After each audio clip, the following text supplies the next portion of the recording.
Good morning on this Sunday, June 30th. Here's a look at our top stories on the Georgia gang. Georgia sees its first legal challenge to the so-called heartbeat law. Governor Brian Kemp travels to South Korea for his first international trade mission, and new details on the proposed Cobb County budget. Public safety officials could get a big bump in pay. Alexis Fill and former gubernatorial candidate and state rep Stacey Evans is here filling in for Theron Johnson. The debate and discussion begin right now. From the Fox 5 studios, the Georgia Gang starts now. Well, as expected, the first legal challenge to Georgia's so-called heartbeat law has been filed. Friday morning, lawyers with the American Civil Liberties Union, Planned Parenthood, and the Center for Reproductive Rights are challenging the new law that bans almost all abortions at about 6 weeks of pregnancy. And Phil, you were even against this when Republicans were taking this issue up because you knew that there was a long legal battle ahead, and here we go. Yes, I'd had some constitutional concerns about the bill here in Georgia, although I do understand what the pro-life community is doing. They're doing this in several states. The ultimate goal is to test Roe v. Wade, the 1973 U.S. Supreme Court ruling, and whether it's going to be this law or another law that finally gets to the Supreme Court, that's what's going to happen. I think we all agree on that Roe is going to have to be decided one way or another. And Stacey, we might have gotten a little bit of an inkling on Friday with a ruling from the U.S. Supreme Court with an Alabama case. I think that's right, and certainly there's no surprise that this lawsuit was filed for against the Georgia law. But I think the case on Friday where the Supreme Court refused to take up a case dealing with the ban in Alabama tells you that they believe, like I believe, and many other women and men around the country believe, that Roe versus Wade is decided and we don't need to go back. Let me ask you this, because plaintiffs in the court case, they want the courts to intervene to prevent it from going into effect here in Georgia on January 1st of 2020, and they also want it declared unconstitutional. From here, what is the legal process? Because you are a lawyer and can help us explain this. Sure. So it'll go through the process in the Northern District of Georgia here in the federal court, and depending on what decision is handed down there, I'm sure there will be appeal one way or the other to the 11th Circuit, and that's when you have a chance to go to the U.S. Supreme Court. So there could be a quick decision from the district court to at least impose an injunction, and I hope that's true, and I think that probably will be true. But as far as the ultimate resolution of the case, we got a long way to go. And Alexis, I mean, heading into 2020, this becomes a huge political issue in really all of the Georgia races. Absolutely, and it's going to be interesting to see how that impacts the election in 2020, both locally and nationally. But I think that we're on the right course to have it stopped. Well, I would say this, there also is going to be backlash if you're talking about 2020 politically, because just this past week you had Bernie Sanders and Elizabeth Warren shockingly say that they're for abortion right up to the time of birth. Now, they're getting too radical on the left. Yes, there are some reasonable Democrats, but I think the fact that you've got leading presidential candidates in the Democratic Party taking such a radical position is going to be hurtful to that side. Well, Stacey, we did hear the candidates even mention Georgia at the debates this week. Yeah. Absolutely. I mean, this law is extreme across the country, and what you have on the Democratic side, Phil, is you have Democratic candidates wanting to stand up for women and say when the health and life of the mother is at risk, yes, we have to have these options. Doctors have to have these options. Let's leave it to the medical professionals. Let's leave it to the women and their families and their gods to decide what to do, and let's keep government out of it. I thought that's what you Republicans wanted. I understand that, and the Republican Party is a center-right party, and of course the Democrat Party is really moving from the center. I mean, look at your own Democrat governor in Virginia, Ralph Northam, who said even after birth you should consider abortion. That I would hope you would condemn that. It's a mischaracterization. That's what he said. No, that's what he said. Look at the tape. Not. No. You don't condemn it? You're not for abortion after birth, are you? Of course not. Of course not. All right, we're going to move on to the city of Atlanta, because Fox 5 has learned that Atlanta City Hall is taking action after receiving a warning that Iran-backed interests may be preparing a cyber attack aimed not at collecting ransom, but actually disrupting critical infrastructure. Now, one of those sites that needs to be protected, of course, Hartsfield-Jackson International Airport. You know, this is deeply, deadly serious, and it should be taken that way. Atlanta City Council members said they were made aware of a national advisory from the Department of Homeland Security regarding cyber threats and possible tampering. Part of that warning says the Cybersecurity and Infrastructure Security Agency is aware of a recent rise in malicious cyber activity directed at United States industries and government agencies by Iranian regime actors and proxies. They are increasingly using destructive wipe attacks, looking to do much more than just steal data and money. You've got, rail systems and, of course, our airport. All of these things depend on IT. And, they're subject to be a target for someone who's angry at the United States. The city of Atlanta has been through this before. Last year's ransomware attack grounded a lot of the city's operations. The city, we've learned, is now restricting communications to Iran and 3 other countries because of last year's attack that Atlanta taxpayers shelled out more than $7 million to fix. And Phil, this is just a sign of the times that are here. You think the issue with Iran is so far away from us, but here we are in Atlanta talking about it. Do you think really, we saw the Mayor Keisha Lance Bottoms, head to Washington pleading for money for cities to overcome these problems. Do you think that's where we need to go? I think that the mayor is partially right. We do need money. That $7 million figure that we just saw is a shocker. I have a suggestion, though, for Mayor Bottoms. I think that this is really a big cyber community here in Atlanta. I was talking to a CEO of a cybersecurity company just yesterday, and he said he would volunteer for free an expert and maybe the mayor could do a task force of some of these experts just here in Atlanta and sit down and start from the basics. You need to see what the systems are, what the duplications are. You need to look at the protocols that are being followed or not followed, and then that saves money. That's all for free. Then, yes, the mayor's correct. Then you try to find pots of money. I think that she did do some of that as a result of the attack that was here last year, that she did pull in experts, people did volunteer. She also has insurance, and that was part of that $7 million was covered by insurance. So I think that the city is, on top of it, and they're going to... We need a task force, though. We don't have that. Well, we've had it. You don't know we don't have it. She didn't discuss that we had it. Well, she needs to discuss it.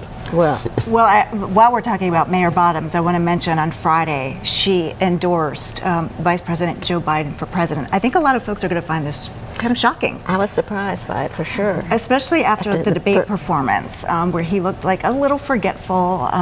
He looked kind of angry at times. Stacey, what do you make of this? I was surprised. I think what it shows, though, is that no one should count Joe Biden out. He's not done. He did not have a good night on the debate on Thursday night, and I hated to see that. He doesn't seem as sharp as he's been, but he obviously still has a lot of fans and a lot of staying power, and I think we'll see if he has a chance to recover.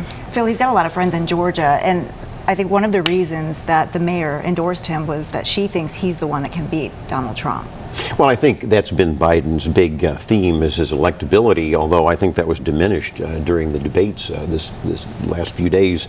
I do think that there was probably a deal cut maybe behind the scenes that we don't know about. We all know how that works in politics on both parties.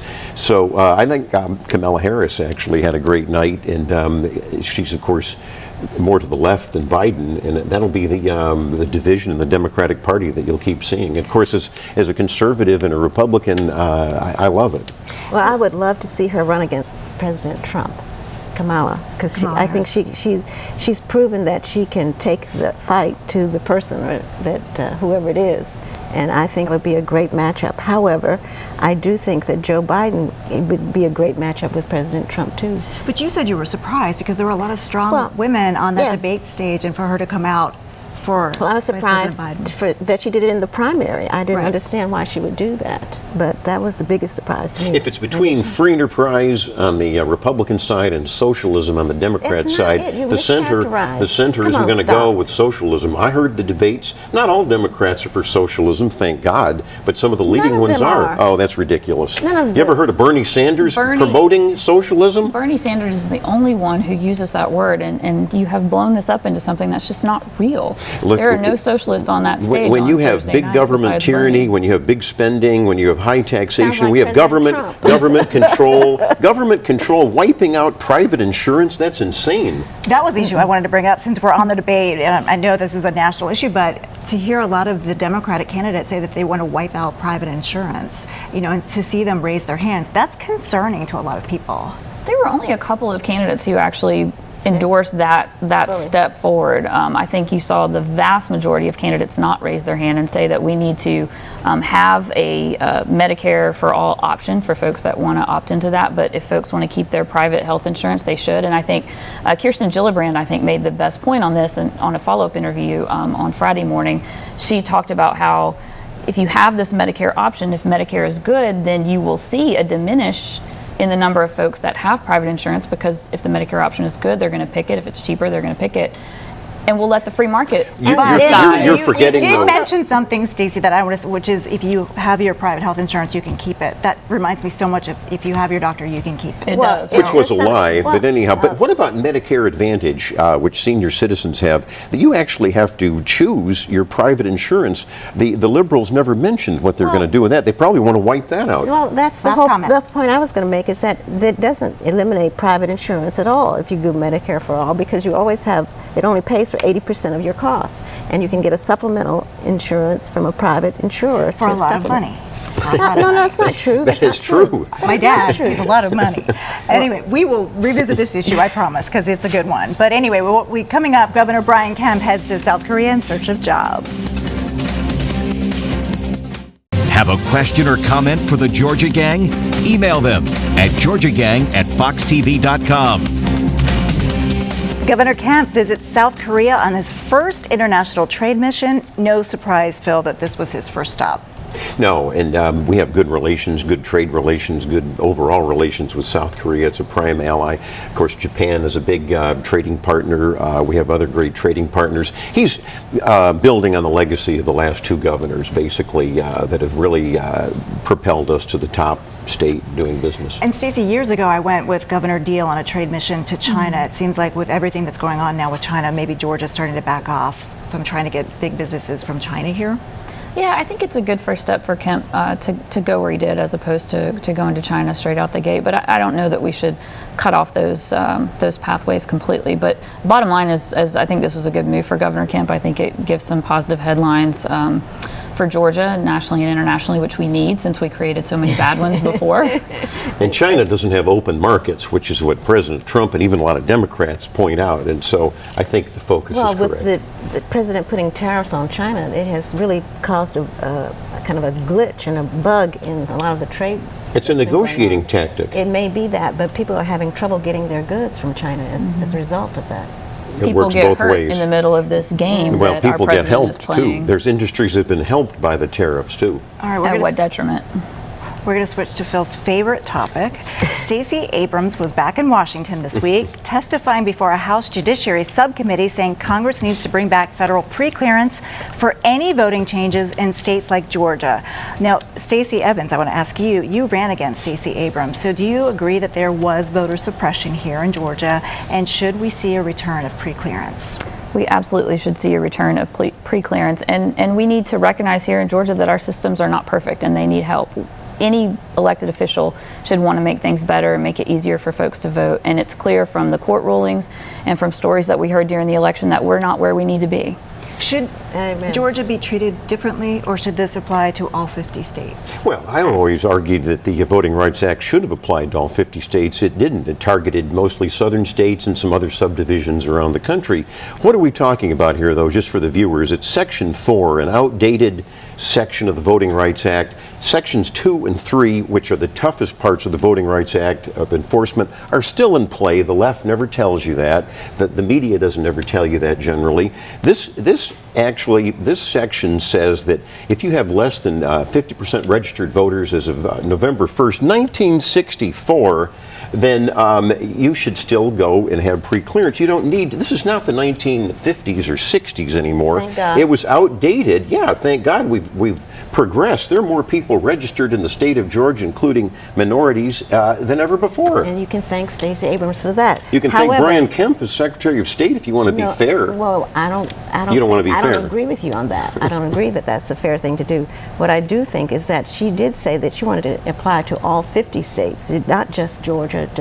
She was asking This for is the an Georgia outdated plan. section. The Voting Rights Act has not been gutted. It's still very much in place. You know yourself, Sections 2 and 3 have never been touched, and those are the toughest sections. It has been gutted. This section You can is still very go to important. court if there's discrimination. You know that. Did gut it. You can still go to court if there's discrimination. That's All never been across touched. the country, the GOP has put in restrictions. This is a left-wing suppression. myth. It is There are not. problems. There is no and we've got to suppression do here. better. You have problems in all the counties of Georgia, yeah. So let me if ask you want you to talk this. about that. Did the new voting law in Georgia address some of these issues? Because I know that there was problems with the closing of several precincts so close to the election also. So they gave you a deadline now. And then the whole voter match and the signatures and all of that. Was a lot of this addressed in the new law? Some of it was, but certainly one of the ways that the legislature says that it addressed some of the problems was to make it so we're going to get these new voting machines. And there's a lot of folks, including me, that are a little skeptical about whether that's going to be the panacea that's going to solve all our problems.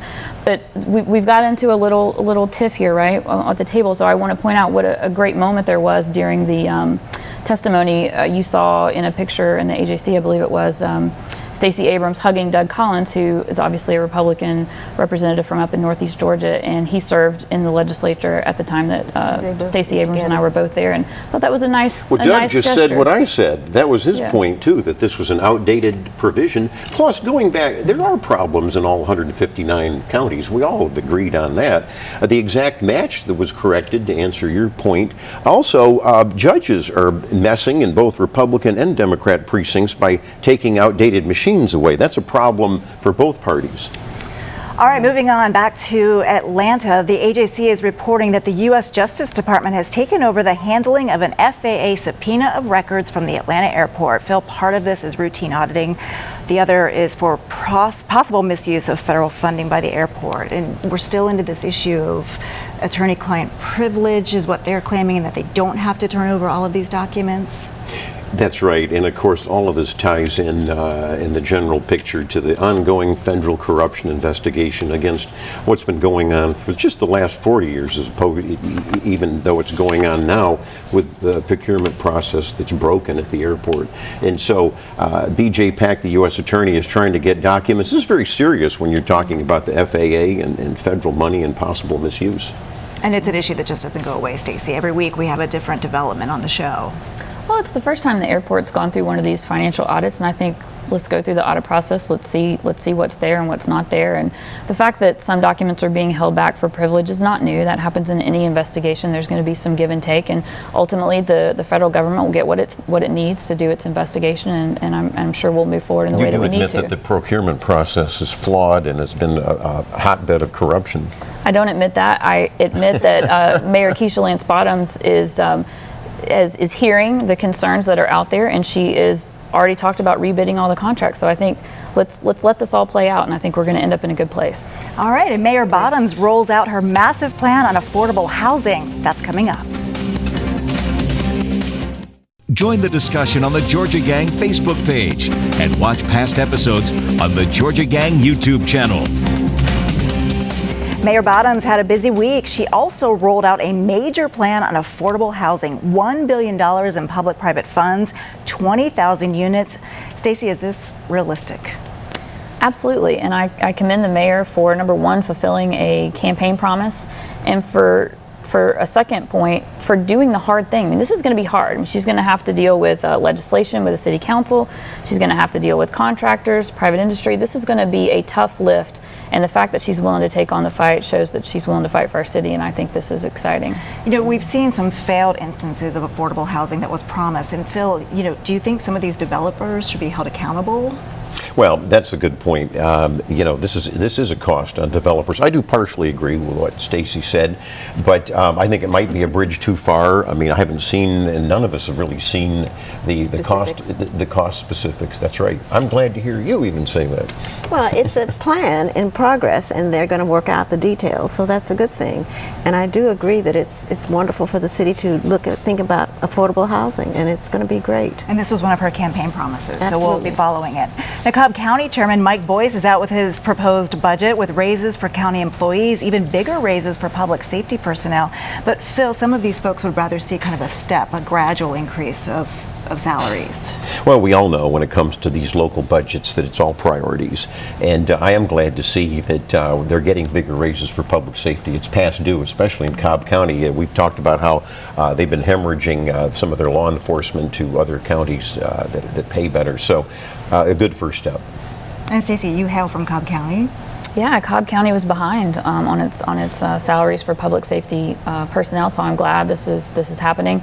It's only part of the problem, though. We've got an affordable housing problem in Cobb County as well, and I know that Lisa Cupid, who's running for commission chairman up there, I know that she will look forward to addressing those when she wins in 2020. Oh, look out.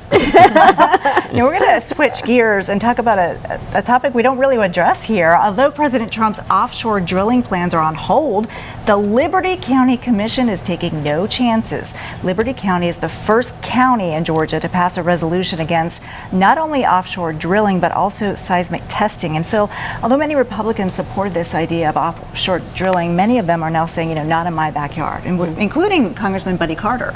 Well, that's right. In fact, part of this is due to the Trump administration policies, where we now don't have to rely on Mideast dictators and others for oil and energy. We are number one in energy and oil production, and so at Liberty County, I don't think anybody's going to lose any sleep if Liberty County doesn't want drilling. Well, that hurts. Liberty County is full of wonderful people. Al Williams, who has served within the House, represents them. I'm sure they're fine people. They are fine people. It's a lovely county, and they want to keep their shoreline lovely as well. And I commend them for taking a step forward and doing this. Well, this week the U.S. Supreme Court tosses out the citizenship question on the census. What do you think this means for Georgia, Alexis? I think that means that more people will be counted who are here, and that's a good thing, because you never know. I mean, we need to know the number of people who are here, because it tells us how much federal aid we can get. It also tells us how many people are here, so we can accommodate them for any number of things like schools, healthcare, and all of that. So it's really important to count everyone. Phil, this was a loss for the Trump administration? Perhaps. There's still some time if it can go to back to the lower court, and then if the Commerce Department wins its case. Actually, it's a weird ruling, because the court did admit, Chief Justice admitted, that Commerce Secretary Wilbur Ross actually has the right to put this citizenship question on, which has been on most censuses since I think there's 23 of them. It's not over yet, although I would say it is disappointing. They wanted to go ahead and print the forms, but there are, for the Voting Rights Act, your beloved Voting Rights Act, it specifically requires that citizens have to be used when it comes to congressional reapportionment. We need the numbers, as you point out, for all sorts of things, federal grants, but you need to know who the citizens are. I don't think the large majority of Americans want to give federal grants to people who've snuck into this country. Well, there's a lot that you've said that's not true. Whether you are in this country legally or illegally, if you show up at the doorsteps of a public school in Georgia, you have to be admitted. Everybody knows that. And so That's not the point. We need to count. We need to know exactly how many people are here, citizen or not, so that when all these school children show up, the teachers are not overwhelmed and we don't have to put them in trailers. Well, the states do their own surveys. That has nothing to do with what we're talking about. All right, we got to come back for winners and losers, so stay tuned. Time now for the week's winners and losers. And we'll start with our guest panelist, Stacey Evans. Yay. Well, my winner this week is going to be Senator Kamala Harris. She had a phenomenal debate performance. She was on fire. That girl was on fire. My loser is going to be Elizabeth Warren. She also had an amazing debate performance, but since she went on the first night, and now everyone's only talking about the second night, she doesn't get her moment in the sun of glory. So unfortunately, she's the loser. And the other loser this week is democracy and the voters, because of the decision from the Supreme Court that says that political gerrymandering can go right along its merry way. I think this is a really bad sign for our democracy and for voters who want to pick their representatives and not have their representatives pick their voters. Phil. You know, the Georgia Municipal Association had their convention last weekend in Savannah, and I was down there and I was very impressed. I didn't know there were 538 cities in the state, but there are, and every one of them now is a member of the GMA, and they do a good job. I don't always agree with their legislative priorities, but they do a good job in terms of helping all of the cities with services. I will say that I have a winner, Hannah Palmquist. She's an ADA over in Cobb County. She was named by Attorney General Chris Carr to head their new human trafficking unit, and I think that's a great thing that we're focusing on there. And I got to say that President Trump was the winner of the Democratic debates this past week. You don't have to agree with some of his rhetoric, but I do think that the Democrats have gone far to the left in terms of giving insurance to illegal aliens, Medicare for all, and I think that's hurtful to the moderate and independent voters. And Alexis. Okay, I'm going to let Bill have his moment of incorrect assessment. However, I want to congratulate George T. French Jr. He was the president of Miles College. He's going to become the new president of Clark Atlanta University effective September 1. So congratulations. We look forward to working with him. Very nice. And then also special shout out to Ebony Carzo, who's the owner and lead designer of Scrumptious Cakery. She participated in the Food Network's Wedding Cake Championship competition. She didn't win, but she placed really well. Awesome. Well, one of my winners this week, Forsyth County Sheriff's Deputy Terry Roper, who was called in to investigate a crying baby in the woods. Baby India, as she is known now. It's the video of him finding her that will bring you to tears. What a compassionate man, and we thank you for your service, Deputy Roper. That's all for this week. Thanks so much for joining us. We'll see you next time. The opinions expressed in this broadcast are those of the panelists appearing in this program.